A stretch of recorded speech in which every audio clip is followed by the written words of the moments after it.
Cette croix me sera toujours chère.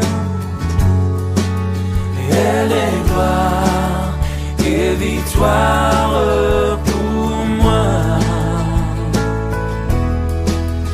Et par elle, en la maison du Père, la couronne est offerte à ma foi. Et par elle, en la maison du Père, la couronne est offerte à ma foi.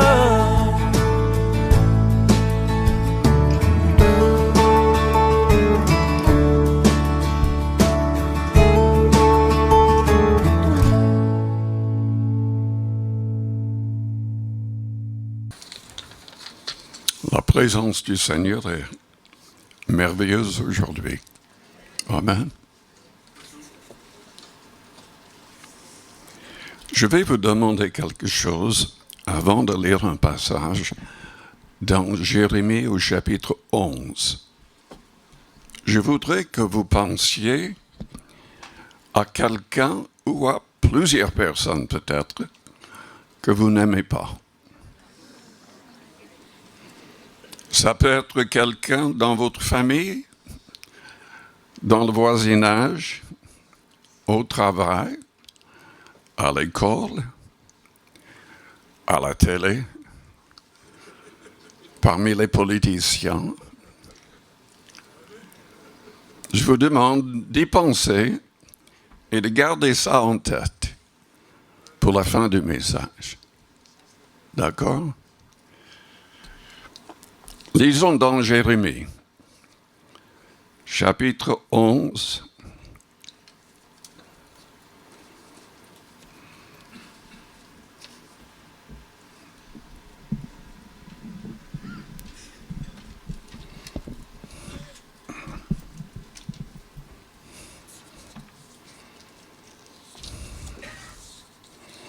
au verset 18.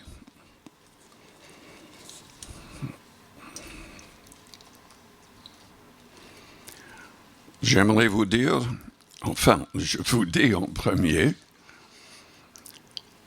que votre vie ne sera pas rose si vous servez le Seigneur correctement.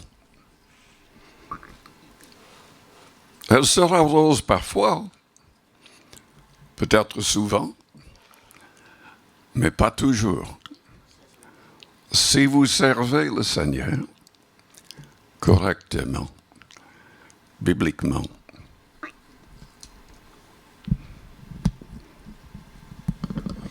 Amen. Vous êtes au courant de ça, n'est-ce pas?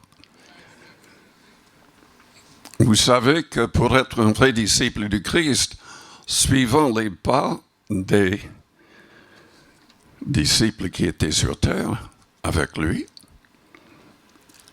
qu'est-ce qu'il leur a promis? Une vie de facilité? Une vie avec de grandes richesses?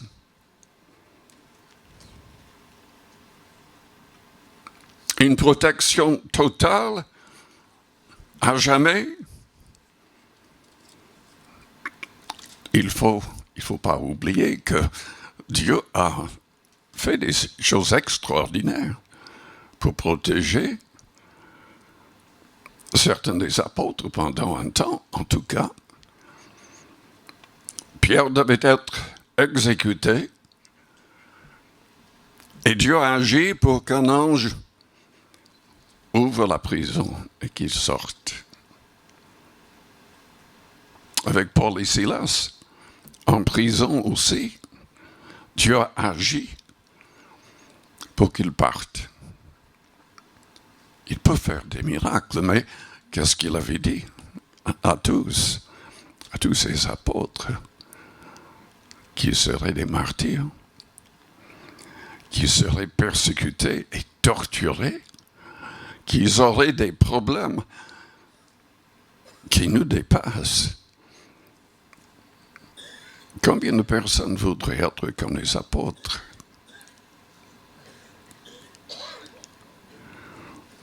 Cinq, 6, 7, 8 personnes.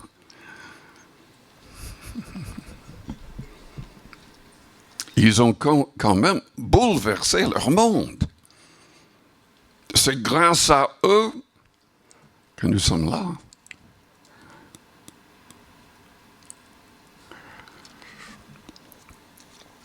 Et si le Seigneur ne revient pas tout de suite,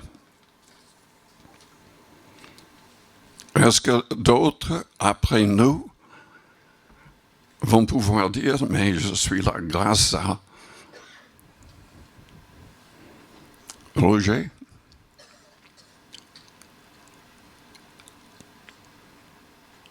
Grâce à Gilles? Grâce à vous? Est-ce que nous sommes en train de payer le prix nécessaire pour bouleverser le monde? Ou est-ce que nous vivons dans l'isolement, dans la facilité? Oui, priant, oui, mais agissant, pas tellement.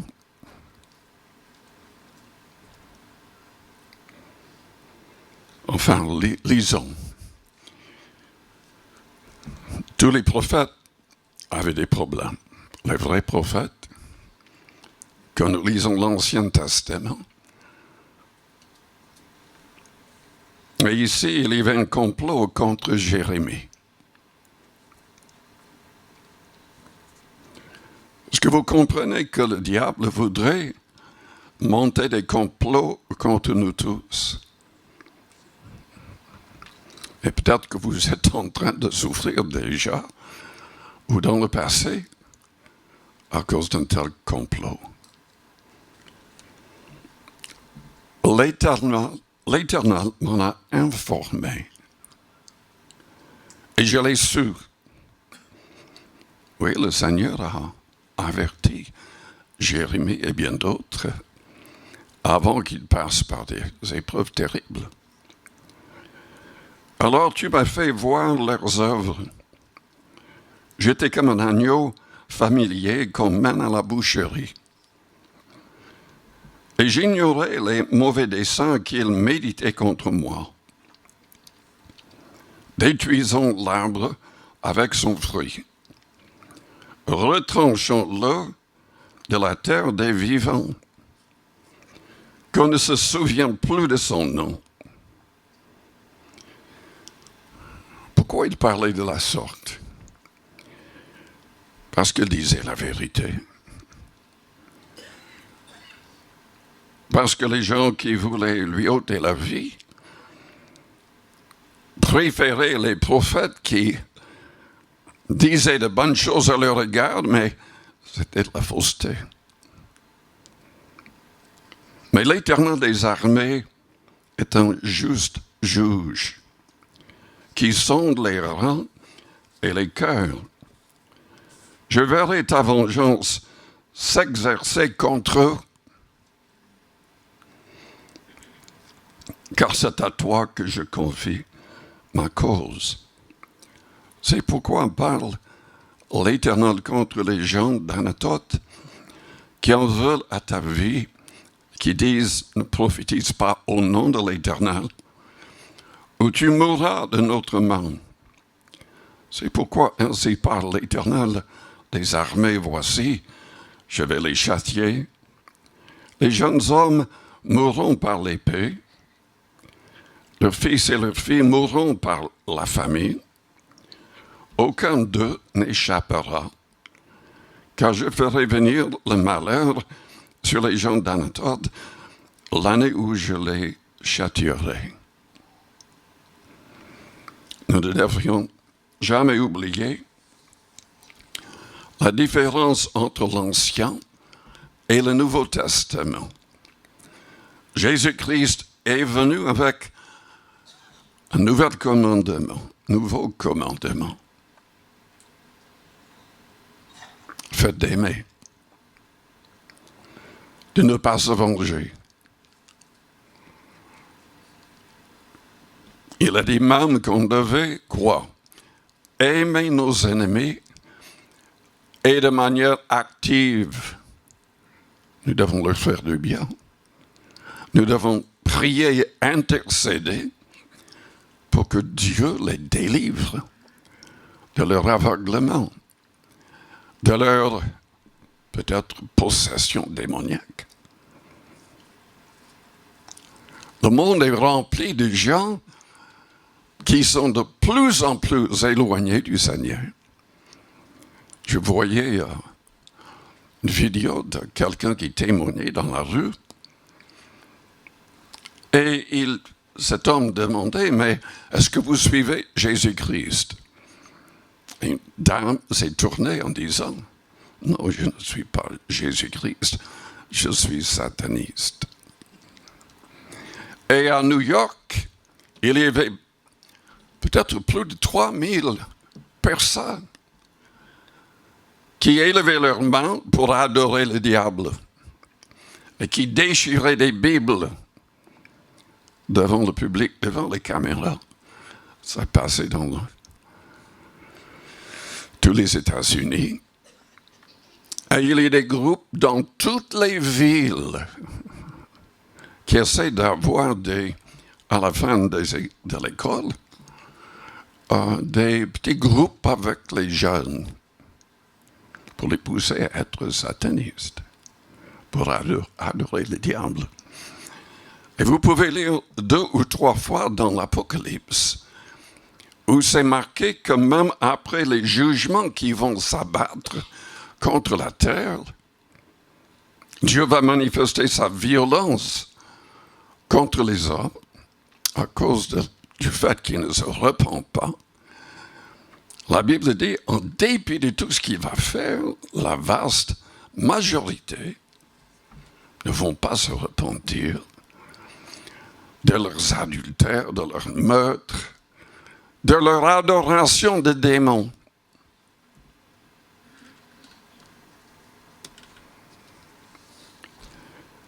Heureusement, Dieu nous donne le privilège d'élever et de glorifier le nom de Jésus-Christ, le seul nom qui sauve et qui peut délivrer les captifs et même les gens possédés. Évidemment, nous n'aimons pas de telles personnes, humainement parlant, mais Dieu peut nous donner un amour et nous devons recevoir cet amour divin pour les aimer. Parce que Dieu veut, selon 1 Timothée chapitre 2, avant toute chose, que nous prions pour tous les hommes. Parce qu'il désire que tous les hommes soient sauvés. Que tous arrivent à la repentance. Mais il faudrait que je le souligne de nouveau. Notre vie ne sera pas toujours rose. La vie de Paul n'était pas rose. C'est inimaginable quand on lit ce qu'il a marqué dans 2 Corinthiens, chapitres 11 et 12. Il y avait un démon qui le suivait, qui suscitait toutes sortes de persécutions contre lui. Flagellé, battu de verge, lapidé, trahi par les Juifs et par de faux chrétiens.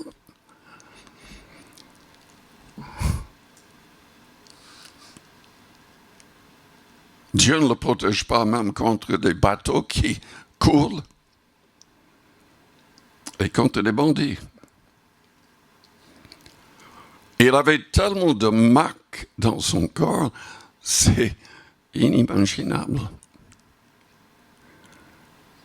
Mais il était toujours rempli de joie quand même,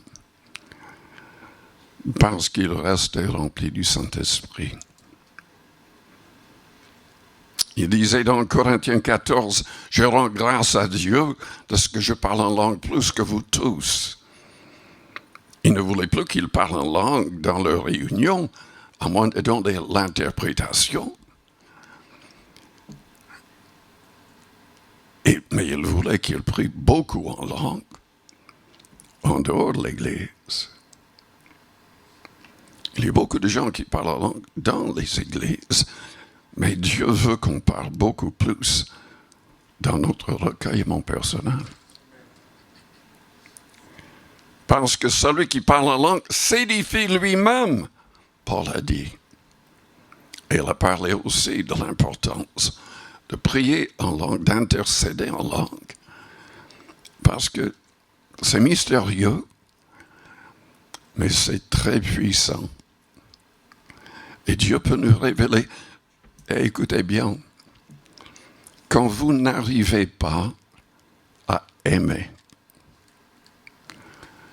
le simple fait de prendre du temps, adorons Dieu en d'autres langues, ça peut vous délivrer de votre manque de pardon, de l'amertume qui est dans votre cœur. Dieu veut que nous puissions aimer.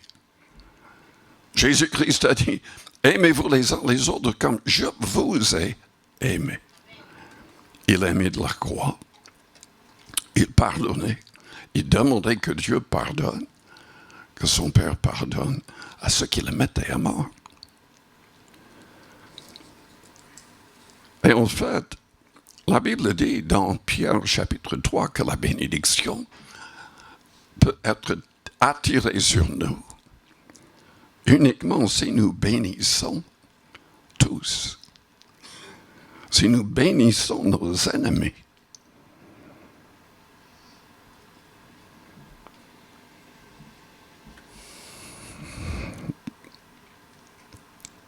Dieu veut nous bénir, il veut se servir de nous dans ces derniers temps pour gagner des âmes.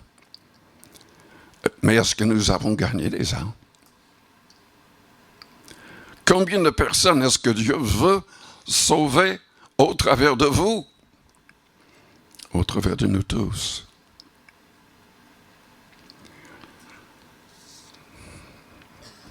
Dieu exige plusieurs choses. L'humilité. Paul croyait que la raison pour laquelle Dieu n'a pas exaucé sa prière, enfin, il a exaucé d'une certaine manière.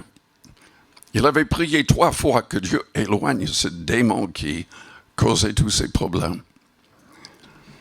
Mais Dieu lui a dit, ma grâce te suffit. Et nous avons l'impression, en lisant ce que Paul a dit, qu'il croyait que Dieu permettait tout cela pour qu'il reste humble. Parce que Dieu lui-même résiste aux orgueilleux. Mais il fait grâce aux humbles. Je ne sais pas s'il y a quelqu'un dans l'histoire qui a gagné plus d'âmes que Paul. Mais en tout cas, nous savons que tellement d'églises ont été commencées grâce à lui et qui ont continué à toucher le reste du monde. Et évidemment, ces écrits qui étaient préparés et écrits en général en prison. En prison. Aujourd'hui, nous n'avons pas beaucoup de prédicateurs en prison. Ils sont trop actifs dans leur maison qui coûte des millions.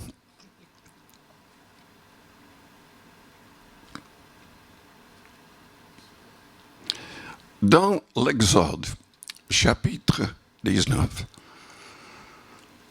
au verset 18, je ne vais pas prendre le temps de le lire, mais c'est dans ce chapitre que nous voyons que Dieu, le Seigneur, descend du ciel sur la montagne de Sinaï. Et la Bible dit qu'il est descendu dans un feu. Cette semaine, j'ai regardé une vidéo de quelqu'un qui prenait une vidéo de la montagne de Sinaï. C'est la première fois que je vois quelqu'un qui est monté pour prendre une vidéo.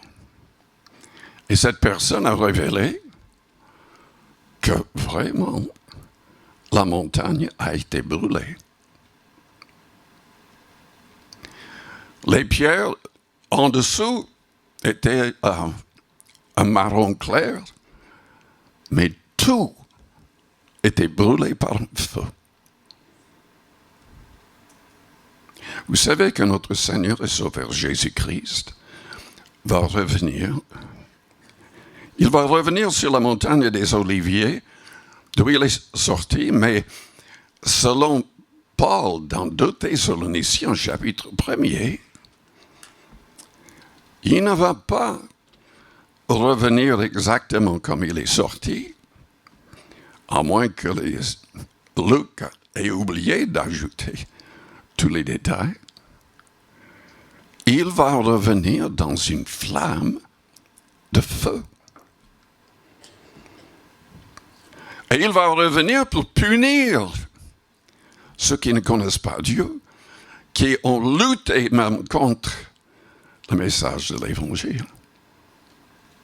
Il va lutter contre ceux qui marchaient contre Israël,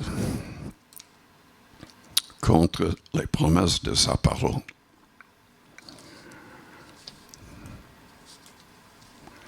Quand il a donné les 10 commandements sur la montagne de Sinaï, il avait dit que personne ne s'approche de la montagne. Sinon, il mourrait. Mais il a permis que Moïse vienne pour recevoir les 10 commandements. Et c'est Dieu lui-même qui a écrit avec son doigt dans la pierre les 10 commandements. Mais après avoir fait cela, il a dit à Moïse, mais il faut que tu descendes, car ton peuple s'est corrompu. Moïse descend, il voit les danses impudiques et le veau d'or. Et vous connaissez le reste de l'histoire. Et des milliers de personnes ont été exécutées ce jour-là parmi les Israélites. Nous avons le même problème aujourd'hui. Nous avons des églises qui ont leur veau d'or. Le message de la prospérité à l'extrême. Quand Jésus-Christ a enseigné quoi? Ne vous amassez pas des trésors sur terre. Ce qu'il a dit là n'est pas facultatif. Au jour du jugement, ceux qui l'ont fait risquent d'être rejetés. Parce que selon Matthieu chapitre 7, même les gens qui disent prophétiser, chasser les démons, accomplir des miracles au nom de Jésus-Christ, beaucoup vont entendre la parole de la part de Jésus-Christ qui va dire « Je ne vous ai jamais connu. Partez, vous qui commettez l'iniquité. » Et à la fin du chapitre 7 de Matthieu, qu'est-ce qu'il a dit?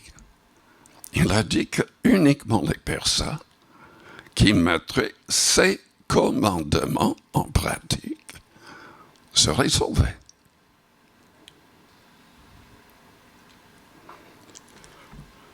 La Bible dit, Dieu a dit, le Seigneur a dit, le Saint-Esprit au travers des apôtres a dit que Dieu pourvoirait à tous nos besoins. Il n'a jamais promis la richesse. Il peut nous rendre riches, mais il faut l'utiliser pour sa gloire. Et il est sage, il est biblique de travailler le plus possible pour gagner de l'argent, pour aider les autres. Mais on doit être équilibré dans ces choses. Parce que Dieu ne veut pas uniquement qu'on travaille avec nos mains, mais qu'on puisse tous gagner des âmes.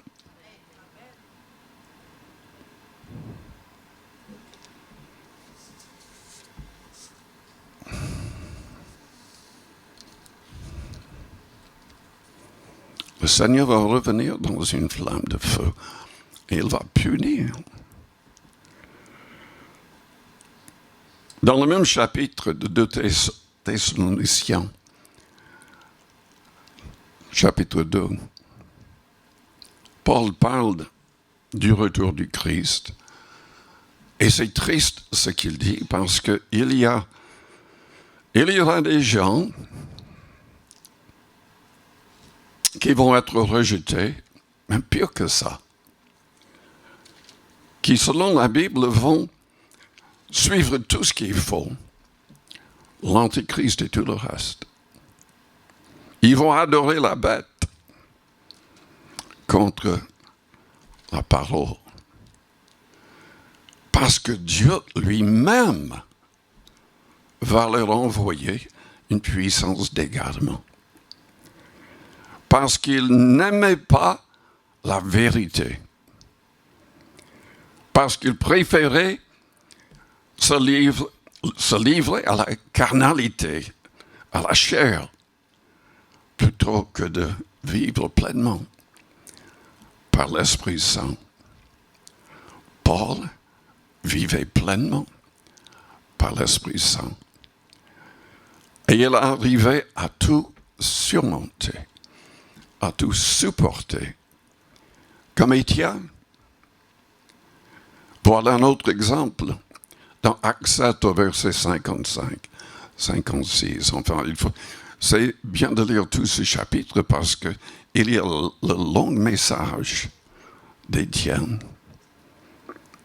annoncé aux responsables juifs qui ne pouvaient pas supporter le message. Ils ont décidé de le lapider.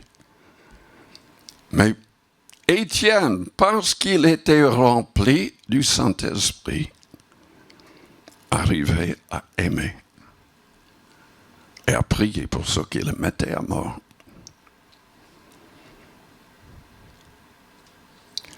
Nous avons tellement besoin du Saint-Esprit. Il y a malheureusement tellement de prédicateurs qui sont trompés, qui disent que c'était uniquement pour les apôtres, quand la Bible est très claire que tous les dons sont disponibles jusqu'au retour du Christ. Et nous en avons besoin, surtout dans notre recueillement personnel, afin d'accomplir sa volonté. Est-ce que vous voulez accomplir sa volonté? Ce n'est pas assez de faire l'expérience de la Pentecôte et de prier en langue une seule fois. Nous devrions prier tous les jours en langue et adorer en langue afin d'avoir la force pour accomplir des choses miraculeuses.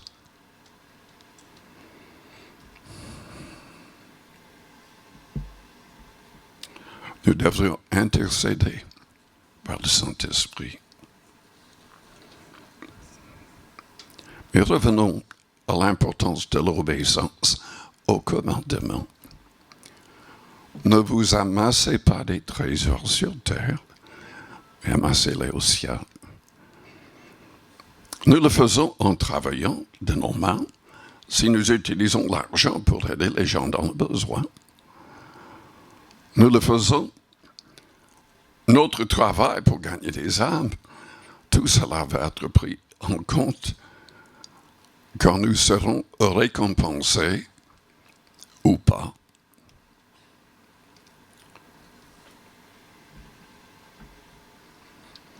En tout cas, nous devons aimer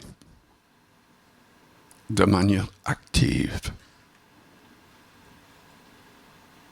Sommes-nous en train de le faire? Sommes-nous en train de vivre pleinement le message de l'Évangile? Ou sommes-nous trompés par tous les prédicateurs qui passent souvent à la télé, qui attirent des foules parce que, de toutes les manières, le message est tellement léger que ça ne pourrait jamais repousser? C'est même un message qui est complètement non biblique, mais ça plaît. Humainement parlant, nous voudrions tous être riches, n'est-ce pas? Nous voudrions donner la dîme et plus pour qu'on soit riche. Et il bénit, il pourvoit, il peut multiplier ce qu'on donne.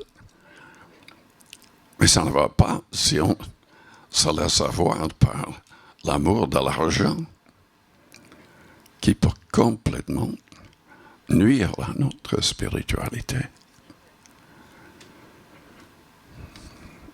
Très souvent, ce sont les gens pauvres qui donnent le plus. En tout cas, Jésus, voyant une veuve qui n'avait que quelques pièces à donner et qui a tout donné, le Seigneur a dit, mais elle a donné plus que tous les autres, qui ne donnaient que de leur superflu. Elle a donné de ce qu'elle avait, de tout ce qu'elle avait.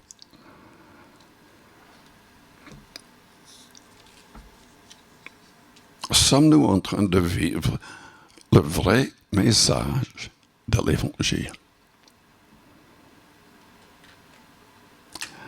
Aujourd'hui, nous devons être partis à 13 heures. Donc, je ne vais pas dire grand-chose de plus. Je vous ai dit au début de penser à quelqu'un que vous n'aimez pas. Peut-être à des gens que vous n'aimez pas. Peut-être que vous détestez toutes sortes de personnes.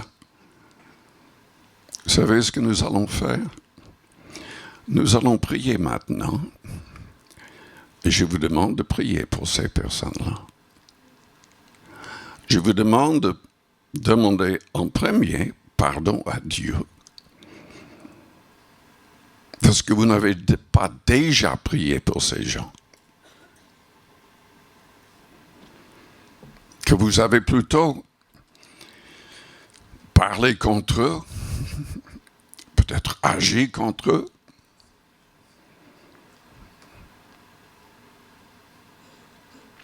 Est-ce que je vous gêne ce matin? Prions. Prions. Priez donc pour les personnes que vous n'aimez pas. Priez que Dieu change votre cœur, que vous puissiez aimer toutes ces personnes et leur faire du bien, surtout par la prière, mais peut-être par des paroles autrement.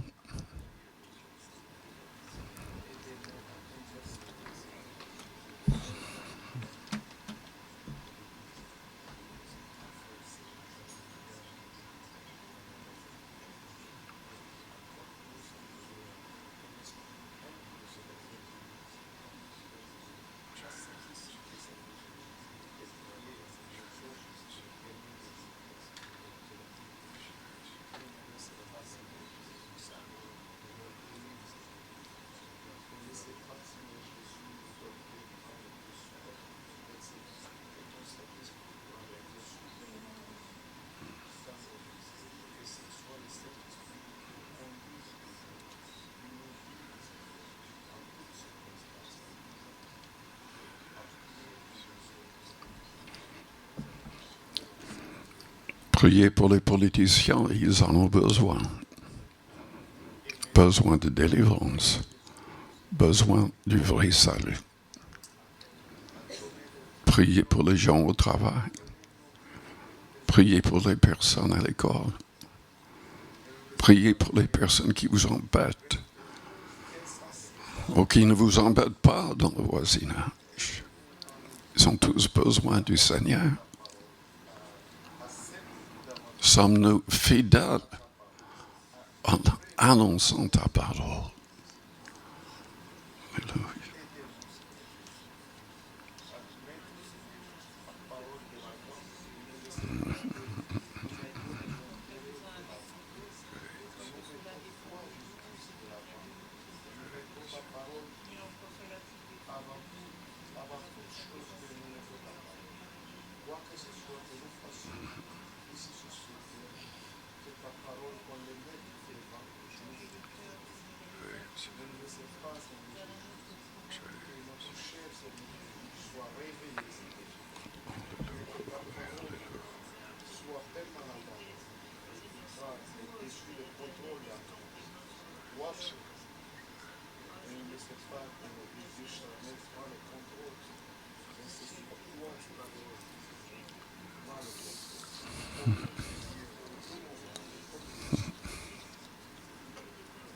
Beaucoup de personnes ne sont pas guéries parce qu'il y a un manque de pardon. Beaucoup de personnes ont toutes sortes de problèmes parce qu'il y a un manque de pardon. Job souffrait de manière terrible, mais il a été guéri quand il a prié pour ses ennemis, pour ceux qu'il insultait.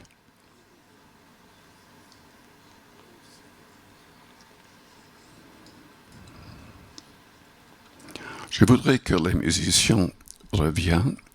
Je voudrais qu'on chante Majesté.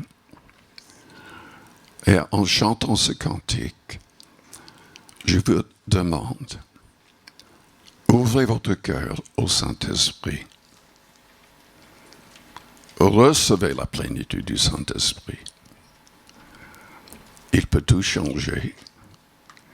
Il peut vous délivrer. Il peut vous remplir de l'amour du Christ. Et il peut commencer à vous utiliser pour des choses extraordinaires. Donc, laissons agir le Saint-Esprit en chantant ce cantique.